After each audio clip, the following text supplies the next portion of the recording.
आज हम पढ़ेंगे amalgamation and sale of partnership firm to a company.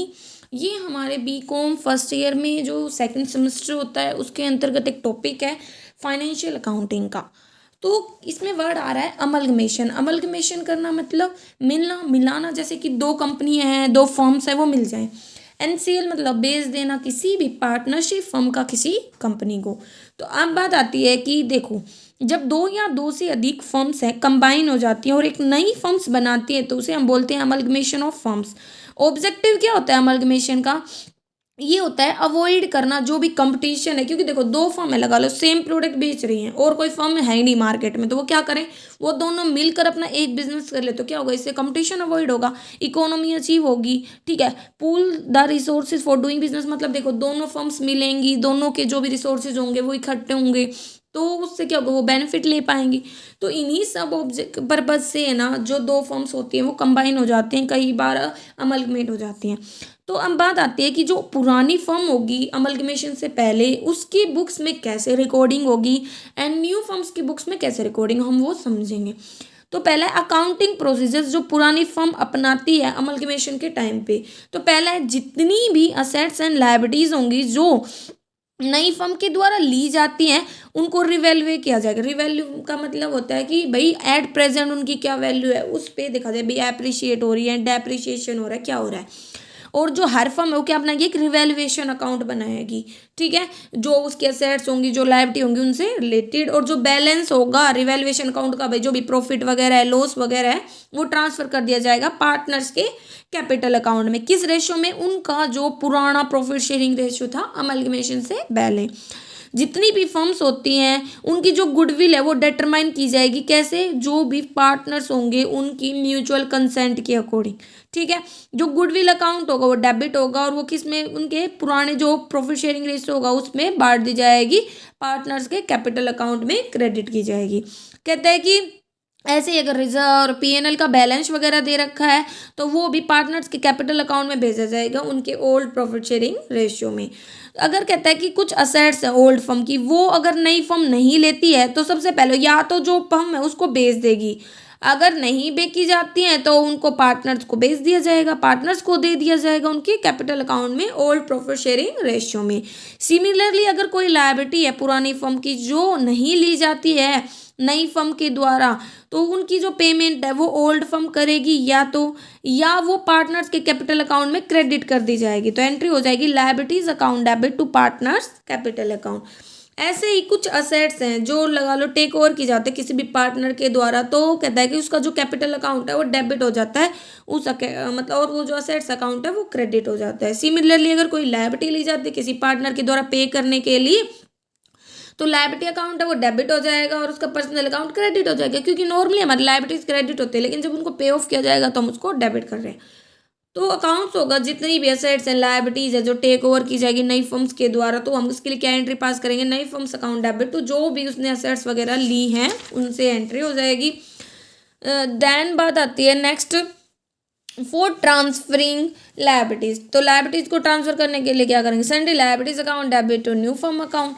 फिर कहता है कि जितनी भी असेट्स एंड लायबिलिटीज होंगी उनको हम किस वैल्यू पर टेक ओवर करेंगे, रिवाइज्ड वैल्यू पर। ठीक है, फिर कहता है कि एडजस्टेड कैपिटल अकाउंट है ना पार्टनर्स का ओल्ड फर्म का, वो ट्रांसफर कर दिया जाएगा नई फर्म में। किसके लिए एंट्री होगी, partners capital account debit to new firm account. ठीक है, अब नई फर्म की बुक्स में एंट्री की बात, तो कौन कौन सी एंट्री पास की जाती है, एक तो रिवाइज वैल्यू से, वही है सबसे पहले एसेट्स वगैरह टेक ओवर जो की गई हैं, जो भी लायबिलिटीज टेक ओवर की गई हैं टू पार्टनर्स कैपिटल अकाउंट। ठीक है, आप चाहे तो स्क्रीनशॉट ले सकते हैं। ठीक है, फिर बात आती है accounting record in the books of new firm. तो इसके लिए यही है, तो देखो सबसे पहले हमें है ना यहाँ पे एक इलिस्ट्रेशन दे रखी है, आप इससे इसको क्लियरली समझ पाओगे। तो यहाँ पे हमें ना एक तो मिसिज ए एंड बी और एक एक्स एंड वाई, दो हमें फर्म्स दे रखी हैं, दोनों की लायबिलिटीज दोनों की असेट्स दे रखी हैं हमें। ठीक है, क्लियरली अब इसने बोल दे कि ए और बी तो इक्वल पार्टनर्स थे और एक्स और वाई है उनका ओल्ड रेशियो था 2:1 का। अब उन्होंने अमलगमेशन का सोच लिया 1 अप्रैल 2014 को और उनका नया रेशियो था 1:2:2:1। ठीक है, तो नया रेशियो आ गया 1:2:2:1 किसका, ए बी एक्स और वाई का। अब क्या क्या चेंजमेंट आया, जो स्टॉक था ए और बी का वो तो 10% से बढ़ गया, और एक्स और वाई है वो 10% से डेप्रिशिएट हो गया। इन्वेस्टमेंट थी एक्स और वाई की वो नहीं ली किसने, नई फर्म ने, लेकिन ये जो एक्स और वाई की जो इन्वेस्टमेंट थी 15,000 की, वो पार्टनर्स में डिस्ट्रीब्यूट कर दी उनके प्रॉफिट शेयरिंग रेशियो में। तो एक्स और वाई का प्रॉफिट शेयरिंग रेशियो था 2:1 का। फिर कह रखा है जो फर्नीचर था ए और बी का वो 3400 मतलब पहले 5,000 था, अब 3400 तो घट गया, ठीक है, तो डेबिट में आ जाएगा। तो इसके लिए देखो ए और बी का मैंने रिवैल्यूएशन अकाउंट बनाया, बुक में नहीं दे रखा। तो देखो स्टॉक उसका बढ़ा था, अप्रिशिएट हुआ था 10% से, तो स्टॉक की वैल्यू थी 10,000, तो 10,000 का 10% मतलब 1,000 से बढ़ा। और जो फर्नीचर है वो 1,600 से घटा, क्योंकि इसने बोला है फर्नीचर हमारा 3400 हो गया, लेकिन पहले 5,000 था। फिर है इसने बोला है हमें आगे प्लांट एंड मशीनरी है वो डेप्रिशिएट हुई है और बी की 15% से, तो प्लांट एंड मशीनरी है वो भी हमारी डेप्रिशिएट हो रही है 15% से, तो कितनी है 20,000 का 15% लेंगे तो 3,000। फिर इसने बोल दिया प्रोविजन बनाए हैं 5% का डाउटफुल डेटर्स के लिए, तो वो अगर हम देखेंगे डेटर्स का 12,000 का 5% तो कितना हो जाएगा 600, ये आ गया। और आगे हमें बोल रखा है कि लैंड एंड बिल्डिंग है ना ए और बी की वो एप्रिशिएट हुई है 20% से, तो एप्रिशिएट हुई है 20% से, वो आ गया। अब यहाँ पे आने के बाद हम क्या करेंगे, इन दोनों का सम करेंगे, तो यहाँ से हमारे पास इनके सम को हम इसके सम में से घटाएंगे, तो हमारे पास क्या जाएगा, रिवैल्यूएशन का प्रॉफिट जो है 3,000, ठीक है। आगे इसने हमें क्या दे रखा है, एक मिनट, इसने हमें दे रखा है कि जो गुडविल है ए और बी की एक्स एंड वाई की वो वैल्यू हुई है 18,000 पे एंड एक्स और वाई की 12,000 पे, लेकिन जो फर्म है ना वो रिटेन नहीं करेगी इस गुडविल को बुक्स में, तो इसको क्या कर देंगे, राइट ऑफ कर देंगे, ठीक है। आगे नई फर्म है ए बी एक्स वाई, उन्होंने नाम दिया है, टोटल कैपिटल नई फर्म की वो फिक्स है 1,50,000, ठीक है। और ये पार्टनर्स लेंगे, उनके जो भी प्रॉफिट शेयरिंग रेशियो का एडजस्टमेंट की जाएंगी, ठीक है, कैश में। अब देखो सबसे पहले रिवैल्यूएशन अकाउंट में क्या क्या लिया था उसने, जो जो देखो फर्नीचर की वैल्यू घटी थी, पीएनएल की वैल्यू मतलब प्लांट एंड मशीनरी की वैल्यू घटी थी, और प्रोविजन बनाया था, तो ये हमने डेबिट में दिखाया था ना, किसके, रिवैल्यूएशन अकाउंट के डेबिट में दिखाया था, तो वही किया हमने, डेबिट में दिखाते तो 2, तो यही है revaluation account debit 2, furniture account plant and machinery, और ये हमने रिवैल्यूएशन अकाउंट क्रेडिट में दिखाया था लैंड एंड बिल्डिंग और स्टॉक को, तो land and building account debit, stock account debit to revaluation account, ठीक है। अब बात आती है कि जो रिवैल्यूएशन पे प्रॉफिट हुआ था हमें 3,000 रुपये का, वो हमने बांट दिया इनको किस रेशियो में, जो इनका रेशियो था स्टार्टिंग में वो था इक्वल, ठीक है, 1:1। अब इसके बाद जो हमें बैलेंस शीट में जनरल रिजर्व दे रखा था ए एंड बी का 7200, वो भी ओल्ड रेशियो में बांटना है हमें, वो हमने बांट दिया।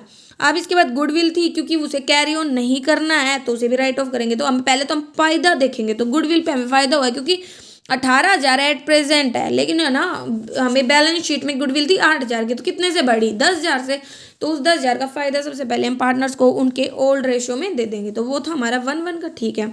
इसके बाद जो नई कंपनी है हम उसमें जो जो असेट्स उन्होंने ली हैं वो ट्रांसफर करेंगे, ये एंट्रीज हमने देखी थी, तो नई फर्म्स का नाम आ गया, देन जितनी भी एसेट्स उसने ली है, तो लैंड एंड बिल्डिंग ली है, तो जो भी एप्रिसिएशन हुआ है वो ऐड कर देंगे, plant and machinery, furniture, bills receivable, stock, debtor, जो भी एप्रिसिएशन होगा वो ऐड करोगे, और जितना भी कमी होगी वो लेस कर देंगे, ठीक है।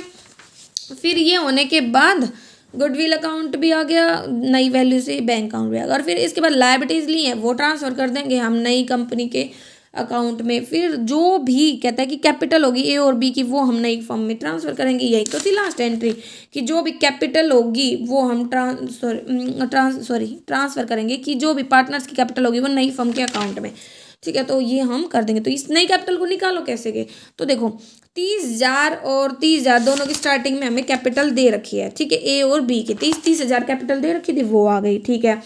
फिर इसके बाद रिवैल्यूएशन का प्रॉफिट मिला दोनों को इक्वल रेशियो में, जनरल रिजर्व मिला था और गुडविल मिली थी, तो इनसे हमारी ये कैपिटल आ गई, तो ये हमने ट्रांसफर कर दी। अब बात आती है नई फर्म में, मतलब जो ये हो गई। अब इसके बाद एक्स और वाई की में, क्योंकि वो ट्रांसफर कर रही हैं, तो इनका रिवॉल्यूशन अकाउंट मैंने नहीं बनाया ना, बुक में दे रखा है, लेकिन हमें पता है कि भाई फर्नीचर में क्या चेंजमेंट आया, स्टॉक में और प्रोविजंस में जो जो घटा है वो वैल्यूज हमने दिखा दी, क्योंकि पहले फर्नीचर 7500 था 6500, तो जो डिफरेंस आया वो लैंड एंड बिल्डिंग बढ़ा था, तो यहाँ दिखा दिया। अब इन दोनों का जो डिफरेंस होगा वो हमारा प्रॉफिट होगा, उस प्रॉफिट को हमने इनके जो 2:1 का ओल्ड रेशियोज में बांट दिया।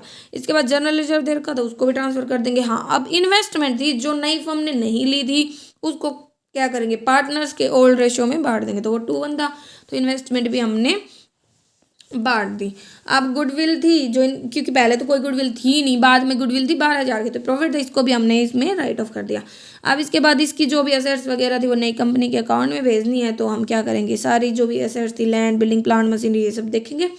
ठीक है, तो जो भी मतलब रिवाइज वैल्यू की उसके अकॉर्डिंग, फिर ऐसे ही लायबिलिटीज़ को और फिर लास्ट में इनकी कैपिटल को नई कंपनी के अकाउंट में ट्रांसफर कर देंगे। इनकी कैपिटल कैसे निकाली, पहले जो कैपिटल थी उसमें रिवैल्यूएशन का प्रॉफिट जोड़ा, जनरल रिजर्व जोड़ा, इन्वेस्टमेंट इन्होंने ली थी तो वो घटाएंगे और गुडविल को ऐड करेंगे। ठीक है, अब बात आती है नई कंपनी के अकाउंट्स में एंट्री, तो जो जो असेट्स इन्होंने ली है वो, तो ये असेट्स याद रखना कैसे आई हैं, ये हमारी ओल्ड मतलब जो दोनों company A and B plus X and Y दोनों की जो भी वैल्यूज़ है रिवाइज्ड, वो वैल्यूज़ ऐड होके आई है ये। ठीक है, याद रखना आप ये चीज़। तो ये इसने ऐसे ही किया है, पहले ये मतलब सॉरी देखो इसने ना ये कैसे है कि ये पहले हमारा ले लेगा एक कंपनी का, ठीक है, लगा लो ए एंड बी का ले लिया होगा सारी एसेट्स एंड लायबिलिटीज़ को, फिर यहाँ पे इसने ले लिया है असेट्स एंड लायबिलिटीज़ को एक्स एंड वाई कंपनी की, और लास्ट में ये तीन जो चार रो है इनकी कैपिटल, तो इनकी कैपिटल हमारी कैसे है, ये कैपिटल ऐसे है कि जो गुडविल थी उसको राइट ऑफ करना है, तो गुडविल को राइट ऑफ करने के लिए क्या करेंगे, जो ए और बी की गुडविल है और जो एक्स और वाई की गुडविल है उसको हम राइट ऑफ करेंगे चारों पार्टनर्स में, और कौन से रेशियो में, जो नया रेशियो था। अब क्या करेंगे, जो भी अमाउंट मतलब ये एंट्री आपको बाद में पता चलेंगी, पहले आपको अकाउंट बनाना है, तो कैसे देखो, बैलेंस शीट में दोनों की जो भी लायबिलिटीज़ है उनका सम होगा, असेट्स है उनका सम होगा। अब देखो कैपिटल कैसे निकाली है, तो नई कैपिटल इन्होंने बताई थी 1.5 लाख, उसको हमने 1:1 के रेशियो में बांट दिया। अब इनकी कैपिटल कैसे आ रही थी, ये कैपिटल आई थी और गुडविल राइट ऑफ की है जो हमने ये वाली, ये बैलेंस हम इनमें से घटा देंगे, ये घटाने के बाद ये कैपिटल आई। अब देखा हमने कि इससे हम 25,000 बैलेंस चाहिए था, इतना दे दिया, लेकिन हम तो इतना रिटर्न कर देंगे, इतना चाहिए था लेकिन इतना ही दिया, तो वो इतना और मांगेंगे, इसे भी इतना और मांगेंगे और इसे इतना रिटर्न करेंगे। तो यही तो एंट्री की है कि जो अमाउंट रिटर्न की गई, हमने ए और वाई को तो रिटर्न किए हैं अमाउंट, तो उनके लिए तो दोनों का अकाउंट डेबिट और बैंक अकाउंट, और इनसे हमें अमाउंट चाहिए जो लेके आएंगे, तो bank account debit to B's capital account है नेक्स्ट कैपिटल अकाउंट। ठीक है, तो ये ऐसे हमारी एंट्रीज हो जाएंगी। ओके, अब बात आती है नेक्स्ट, जब हम सेल कर दे किसी भी पार्टनरशिप फर्म को किसी कंपनी को, ठीक है, यहाँ पे दो फर्म नहीं मिल रही यहाँ पे, बल्कि एक फर्म के बिजनेस को किसी कंपनी को ट्रांसफर किया जा रहा है। तो यहाँ पे कहता है कि कई बार क्या होता है कि एक पार्टनरशिप फर्म ना अपने बिजनेस को किसी एग्जिस्टिंग कंपनी को बेच देती है या अपने बिजनेस को किसी कंपनी में कन्वर्ट कर लेती है। मेन रीजन क्या होता है कन्वर्जन का, कि हमें पता है पार्टनरशिप में तो लायबिलिटी क्या होती है, अनलिमिटेड होती है पार्टनर्स की, जबकि कंपनी में क्या होता है लायबिलिटीज लिमिटेड होती है। दूसरा जो कंपनी चेक 2013 है वो बहुत सारी फैसिलिटीज देता है कंपनी को, तो इन्हीं फैसिलिटीज का फायदा लेने के लिए पार्टनर्स क्या करते हैं, कई बार एग्रीमेंट कर लेते हैं कन्वर्ट करने के लिए अपने बिजनेस को एक कंपनी में। ठीक है, इस केस में जो सेल्स प्राइस होता है फर्म का वो फिक्स किया जाता है उनके बीच में म्यूचुअल अंडरस्टैंडिंग के द्वारा, और जो फर्म होती है वो जो बेची जाती है वो डिसॉल्व हो जाती है और पार्टनर्स को उनका शेयर मिल जाता है कंपनी में जिसको उन्होंने अपनी फर्म को बेचा है। इस तरह से वो क्या बन जाते हैं, शेयर होल्डर बन जाते हैं। तो अकाउंटिंग रिकॉर्ड्स क्या होगा, तो सबसे पहले वहाँ पे हम रिवैल्यूएशन अकाउंट बनाते हैं, यहाँ पे हम बनाएंगे रियलाइजेशन अकाउंट, क्योंकि डिसॉल्व हो रही है फर्म। ठीक है, जैसे कि आपने पढ़ा भी होगा 12th क्लास में, वैसे ही है। तो रियलाइजेशन अकाउंट बनाएंगे, तो रियलाइजेशन अकाउंट ओपन होगा और रिकॉर्डिंग की जाएगी उस अकाउंट में, कैसे जितनी भी असेट्स है जो टेक ओवर की जाएगी कंपनी में वो हम उस अकाउंट के डेबिट में दिखाएंगे। ठीक है, और इनको उसी वैल्यू पे दिखाते हैं जो बैलेंस शीट में दिखाया गया है। अगर कंपनी टेक ओवर करती है सारी एसेट्स को तो कैश बैलेंस भी ट्रांसफर करेंगे। ठीक है, डेबिट में ही रियलाइजेशन अकाउंट के लगा लो। अगर कंपनी है टेक ओवर नहीं करती किसी भी पर्टिकुलर एसेट्स को, जो भी एसेट्स वगैरह है, तो इस केस में जो फर्म है या तो वो फर्म खुद से बेच देगी उसे मार्केट में। ठीक है, अगर लॉस होता है उससे तो वो डेबिट होगा एंड प्रॉफिट होता है तो क्रेडिट हो जाएगा वो रियलाइजेशन अकाउंट में। लेकिन अगर कहते हैं कंपनी भी मतलब टेक ओवर ना करे किसी पर्टिकुलर एसेट्स को, ना ही बेची जाए, तो वो क्या कर देंगे, हम डेबिट कर देंगे पार्टनर्स के कैपिटल अकाउंट में। तो एंट्री हो जाएगी partners capital account debit to जो भी एसेट्स है वो। ठीक है, उनको कौन से रेशो में, एडजस्टेड कैपिटल रेशो में, ये बाद में आएगा, मैं आपको समझाऊंगी कौन सा होता है। ठीक है, न्यूमेरिकल करेंगे तब क्लियर हो जाएगा। तो आगे इसने दे दिया कि जो क्रेडिटर्स हैं, जो आउटसाइड मतलब दोज क्रेडिटर एंड जो आउटसाइड लायबिलिटी है जो टेक ओवर की जाती है कंपनी के द्वारा, वो हम क्रेडिट साइड में दिखा देते हैं रियलाइजेशन अकाउंट के, और कोई भी फर्दर ट्रीटमेंट की जरूरत नहीं होती। लेकिन लगा लो कोई भी क्रेडिटर कोई भी लायबिलिटी फर्म ने पे कर दी है ना, तो क्या करेंगे, हम उसको लायबिलिटी अकाउंट में दिखाएंगे, डेबिट करेंगे। ठीक है, और जो डिफरेंस होगा जितना अमाउंट पे किया है और जो बुक फिगर था वो ही हम रियलाइजेशन अकाउंट में दिखाएंगे। जो पे किया जाता है ना वो हम नहीं दिखाएंगे फिर रियलाइजेशन अकाउंट में। जो प्राइस होता है बिजनेस का, फर्म का, जो बेचा जाता है कंपनी को, उसे हम क्या बोलते हैं, परचेज कंसिडरेशन। मतलब जितने में आपने अपनी फर्म को किसी कंपनी को बेचा है वो उस फर्म की क्या कहलाता है, परचेज कंसिडरेशन। कंपनी अकाउंट होता है डेबिट होता है, और रियलाइजेशन अकाउंट उस वैल्यू से क्रेडिट हो जाता है, ठीक है, परचेज कंसिडरेशन की अमाउंट से। फिर जो भी एक्सपेंसेस होते हैं रियलाइजेशन पे, वो हम क्या कर देते हैं, डेबिट कर देते हैं रियलाइजेशन अकाउंट में। और P&L होता है रियलाइजेशन पे ट्रांसफर होता है कैपिटल अकाउंट में प्रॉफिट शेयरिंग रेशियो में। और जो प्रॉफिट एंड लॉस होता है रियलाइजेशन पे, वो भी कैपिटल अकाउंट में ट्रांसफर हो जाता है प्रॉफिट शेयरिंग रेशियो में, ठीक है, किनके, पार्टनर्स के। अब बात आती है मतलब जो भी कंपनी है उसमें। फिर दूसरा हम बनाते हैं परचेजिंग कंपनी का अकाउंट, जो परचेज कर रहे हैं, तो परचेज कंसिडरेशन डेबिट होगा इस अकाउंट में, और कैश या डिवेंचर जिसमें हम पेमेंट कर रहे हैं ना, वो क्रेडिट हो जाएगा, ठीक है। परचेजिंग कंपनी का अकाउंट बना रहे हैं तो भाई जितना परचेज कंसिडरेशन है, जितने में खरीद रहे हैं वो डेबिट, और जिस वैल्यू में पेमेंट हो रही है वो सब क्रेडिट। अब है कैपिटल अकाउंट, तो क्लोजिंग बैलेंस होता है इन अकाउंट्स का, वो एसेटेन करते हैं हम क्या क्या, भाई कैपिटल का बैलेंस, जनरल रिजर्व, कोई भी अनडिस्ट्रीब्यूटेड प्रॉफिट है, प्रॉफिट एंड लॉस है रियलाइजेशन का वो, ठीक है, ये सब आता है इसमें। शेयर डिवेंचर जो भी मिल रहे हैं परचेजिंग कंपनी से, ठीक है, डिवाइड किए जाते हैं वो पार्टनर्स के द्वारा, किसमें, ratio of closing balance of capital, इन्हीं सब के सम से जो रेशियो आता है उसमें, ठीक है। तो all accounts of the firm वो क्या हो गए, ऊपर वाले मैंने से हम निकालेंगे। अकाउंटिंग रिकॉर्ड में सबसे पहले परचेज की तो असेट्स लेंगे, जब लाइबिलिटीज लेंगे, अगर लाइबिलिटीज का बैलेंस ज़्यादा है तो गुडविल अकाउंट में बैलेंसिंग फिगर होगा, अगर असेट्स का बैलेंस ज़्यादा है तो कैपिटल रिजर्व अकाउंट में बैलेंसिंग फिगर होगा, ठीक है। ये रिवाइज्ड वैल्यू पे होगी ये एंट्री। फिर इसके बाद कहता है कि परचेज कंसिडरेशन के लिए तो वेंडर अकाउंट डेबिट, ठीक है, तो शेयर्स में कर रहे हैं, डिबेंचर्स में कर रहे हैं, कैश में जो भी पेमेंट कर रहे हैं। तो सेकंड क्वेश्चन हमारा क्या दे रखा है, A B इक्वल पार्टनर्स है, ठीक है, 1:1 के रेशियो में उन्होंने डिसाइड किया कि वो कन्वर्ट करेंगे अपने बिजनेस को एक लिमिटेड कंपनी में, एक्स लिमिटेड में, 1 अप्रैल 2014 में। तो कहता है कि बैलेंस शीट में क्या क्या दिखाया गया है, तो बैलेंस शीट में हमें ये सारी चीज़ें दिखाई गई थी। और याद रखना ये हमारा क्या है, परचेजिंग कंपनी का अकाउंट है, क्योंकि एक्स लिमिटेड ही है ना, परचेजिंग कंपनी अकाउंट। तो देखो परचेजिंग कंपनी में सीधा ये परचेज कंसिडरेशन की वैल्यू और शेयर्स में मुझे पेमेंट करा, तो ये आप समझोगे। देखो ये बैलेंस शीट दी थी हमें, और यहाँ पे हमें ये लाइबिलिटीज एंड ये असेट्स दे रखी हैं। अब इसने बोला परचेज कंसिडरेशन 1.5 लाख है, तो सीधा ही परचेज कंसिडरेशन 1.5 लाख, और यहाँ पे भी परचेज कंसिडरेशन की वैल्यू हमने डेट दिखा दी, क्योंकि हम इसको रियलाइजेशन अकाउंट के क्रेडिट में दिखाते हैं। फिर इसके बाद ये पे किया जा रहा है शेयर्स में, तो हमने शेयर्स में ही पे किया है, ठीक है, 10 रुपये का एक शेयर था, ठीक है। आगे इसने बोल दिया परचेजिंग कंपनी ने सारी असेट्स लिया छोड़कर इन्वेस्टमेंट और कैश को, तो इन्वेस्टमेंट और कैश को छोड़कर और सारी असेट्स को हमने डेबिट में ट्रांसफर कर दिया, इन्वेस्टमेंट और कैश को छोड़ दिया, और ये सारी असेट्स जो वैल्यू दिखाई गई उसी पे हमने इस अकाउंट में ट्रांसफर कर दिया। आगे इसने बोल दिया took over the creditors bill है, इसने वो हमने दिखा दिया। रियलाइजेशन एक्सपेंसेस 2,000 थे, ये हमने पे कर दी, तो रियलाइजेशन एक्सपेंसेस 2,000 थे, तो ये भी हमने दिखा दिया कि कैश अकाउंट है, मतलब पेमेंट हो गई ना 2,000 की, ठीक है। इन्वेस्टमेंट है ना, ये पार्टनर्स को बेच दी, मतलब बांट दी गई प्रॉफिट शेयरिंग रेशियो में। तो रेशियो क्या था, 1:1 का था, प्रॉफिट क्योंकि इक्वल थे, तो 1:1 के रेशियो में हमने क्या किया, पार्टनर्स को ये बांट दी, ठीक है। और इन्वेस्टमेंट थी 10,000 की, ओके, तो ये 10,000 की इन्वेस्टमेंट थी, हमने 1:1 के रेशियो में बांट दी। इसके बाद इसने बोल दिया कि एक लोन था ना वो भी पे ऑफ कर दिया गया, ठीक है, आगे दिखाएंगे।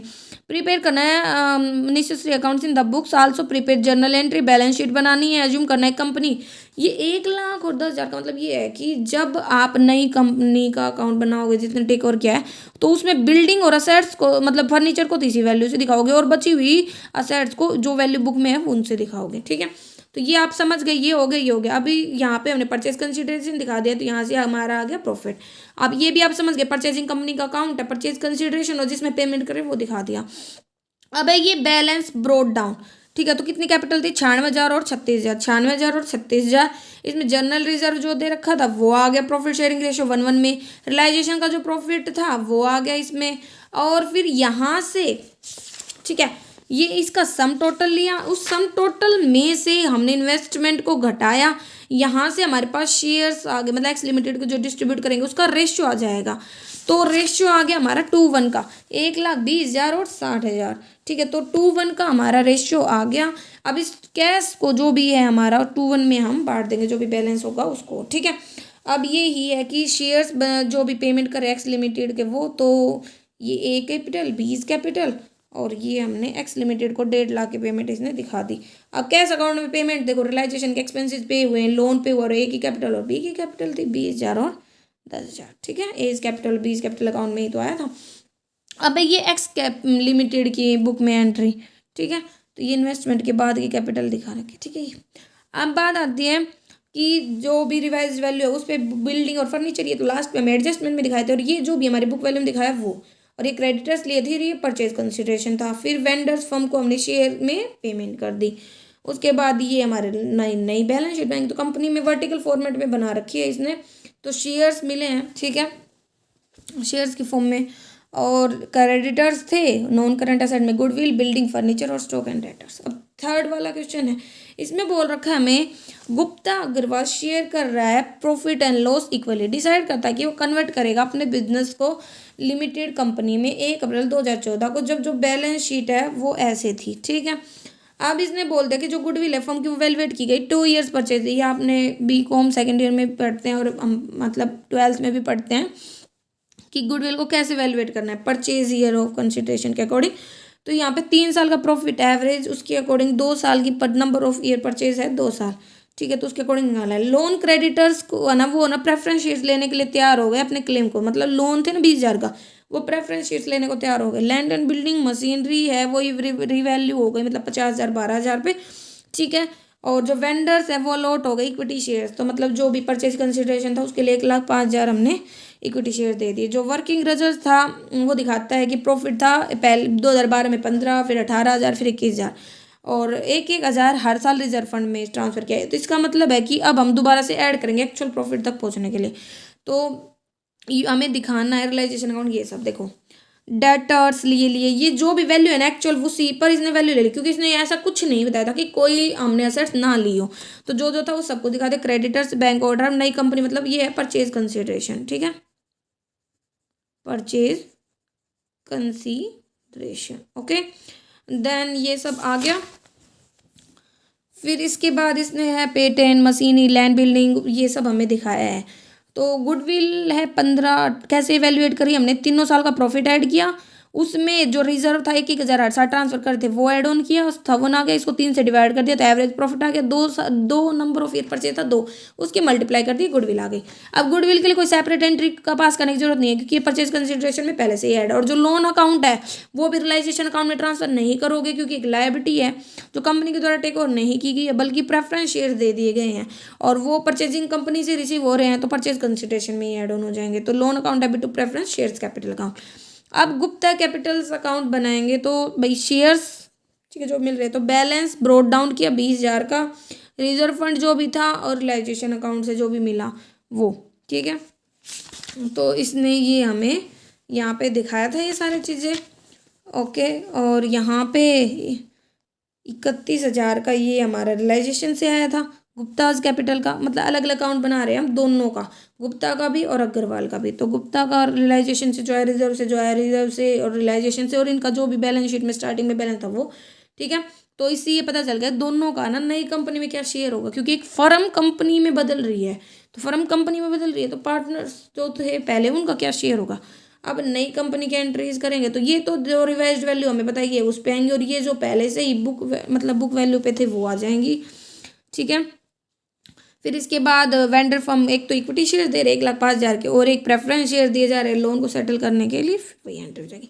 अब कई बार क्या होता है क्वेश्चन में हमें परचेज कंसिडरेशन नहीं दिया होता, तो वो क्या होता है जितनी एसेट्स टेक ओवर की है उसमें से लायबिलिटीज को घटा देंगे, तो वो हमारा परचेज कंसिडरेशन ही होगा। ABC 3 पार्टनर है, 3:2:1 का रेशियो है, 1 अप्रैल 2014 को वो कन्वर्ट करते हैं अपने फर्म को एक ज्वाइंट स्टॉक कंपनी में। तो कहता है कि बैलेंस शीट उस डेट पर ये थी कि भाई लायबिलिटी ये थी, असेट्स ये थी, कंपनी टेक ओवर कर लेते हैं सभी असेट्स एंड लायबिलिटीज को, असेट्स है उनको वैल्यूएट किया जाता है, लैंड 1,60,000, इन्वेस्टमेंट 40,000, डेटर्स है 80,000, रिमेनिंग असेट्स है वो वही हैं जो बुक वैल्यू में थी। तो पहले तो आप जो बुक वैल्यू में है ना उन्हीं पर ही दिखाओगे, ठीक है। ये जो नई वैल्यूज होती है ये होती है जब नई कंपनी की बुक्स में दिखाना होता है, ठीक है। तो रियलाइजेशन अकाउंट में जो बुक वैल्यू थी उस पर दिखा दिया, जो लायबिलिटी थी वो दिखा दी, और ये परचेज कंसिडरेशन की अमाउंट, तो ये कैसे आती है, ये हमारी आती है असेट्स माइनस लायबिलिटी। तो इसने आगे बोल दिया रिमेनिंग असेट्स बुक वैल्यू पे। गुडविल थी फर्म की वो 30,000 थी, रियलाइजेशन एक्सपेंसेस थे 1,000 के थे, जो परचेजिंग कंपनी ने मैट किए, यहाँ पे फर्म ने नहीं बल्कि कंपनी ने मैट किए हैं। तो कंपनी जब मैट करेगी मतलब पूरा करेगी तो इसके लिए कोई एंट्री नहीं की जाएगी फर्म के अकाउंट में। फर्म की बुक्स में कोई एंट्री नहीं होगी यहाँ, इसके लिए एंट्री होगी तो किसके में होगी, फिर परचेजिंग कंपनी पे कर रही है और रियलाइजेशन बनाना है, कैपिटल अकाउंट वगैरह ये सब बनाना है। ठीक है, तो ये हमने देखा। ठीक है, तो इसके लिए ये हमने देखा क्रेडिटर्स हो गया, लोन जो भी था वो आ गया, बैंक ओवरड्राफ्ट वगैरह आ गया, क्योंकि लोन के लिए भी कुछ नहीं बोला है। पीछे वाले क्वेश्चन में तो बोल रहा था कि लोन को सेटल किया गया प्रेफरेंस शेयर्स के फॉर्म में, बैंक ओवरड्राफ्ट हो गया। और ये दो कैसे आए, 2 लाख ही हम बाद में समझेंगे। फिर ये सारे असेट्स ट्रांसफर हो गई, कैश भी ट्रांसफर होगा क्योंकि कुछ नहीं बताया। देखो यहाँ पे रियलाइजेशन एक्सपेंसेस नहीं आए क्योंकि रियलाइजेशन एक्सपेंसेस फर्म ने पे नहीं किए हैं, not realisation expense not paid by firm. ठीक है, तो फर्म ने पे नहीं किए हैं, इसीलिए फर्म ने पे नहीं किए, इसीलिए हम इसमें कोई एंट्री नहीं कर रहे, बल्कि ये कंपनी ने पे किए हैं। आप कैपिटल अकाउंट बनाएंगे तो जो स्टार्टिंग में बैलेंस दे रखा था वो तो हमने उतार दिया, रिजर्व फंड से जो पैसा आया है, रियलाइजेशन से जो प्रॉफिट है वो आ जाएगा। अब यहाँ पे इनसे ये पता चल जाएगा एक्चुअली उनके पास कितना मतलब बैलेंस है, शेयर वगैरह का रेशो। ठीक है, तो ये आने के बाद ये जो भी बैलेंस बचेगा वो। ठीक है, फिर देखो परचेज कंसिडरेशन कैसे, लैंड, इन्वेस्टमेंट, डेटर, स्टॉक, ये सारी एसेट्स थी, गुडविल ये सारी एसेट्स थी। और लायबिलिटी क्या क्या लिए हैं उसने, क्रेडिटर्स लिए हैं, लोन्स लिया है और बैंक ओवरड्राफ्ट लिए, घटा देंगे तो परचेज कंसिडरेशन की 2 लाख की वैल्यू आ गई। वही 2 लाख हमने यहाँ दिखा दिया, हमारा आंसर यहाँ से आ गया। इसके लिए हमने गुडविल अकाउंट के लिए भी कोई एंट्री पास करने की जरूरत नहीं क्योंकि परचेज कंसिडरेशन में, रियलाइजेशन के लिए भी नहीं क्योंकि पे ही किए उसने तो वो पहले से ही ऐड है। तो अब इसने जो जो रिवाइज्ड वैल्यू पे लिए वो सब आ जाएगा, ऐसी एसेट्स आ जाएंगी। ये रियलाइजेशन मतलब परचेज कंसिडरेशन की वैल्यू थी, उसको पे किस में कर रहे हैं हम, शेयर कैपिटल में, क्योंकि इसने बोला है कि हम है ना पे करेंगे उनको शेयर्स में। 18,000 शेयर से 10 रुपये का एक शेयर है और बैलेंस को कैश में, तो 20,000 हमने कैश में पे किए हैं। ठीक है, अब realisation account debit to cash account. ठीक है, 1,000 रुपये के रियलाइजेशन एक्सपेंसेस थे क्योंकि यहाँ पे गुडविल अकाउंट आई थिंक गलती से लिख दिया है। फिर इसके लिए बैलेंस शीट बन जाएगी इसकी। ओके, तो ये इसकी बैलेंस शीट है। ठीक है, तो ये रिवाइज वैल्यू वगैरह जो भी ली थी उसके अकॉर्डिंग इसकी एंट्री हो जाएगी। तो ये हमारा छोटा सा चैप्टर था। अगर फिर भी कोई कन्फ्यूजन रहती है तो आप कमेंट करके पूछ सकते हो। Thank you.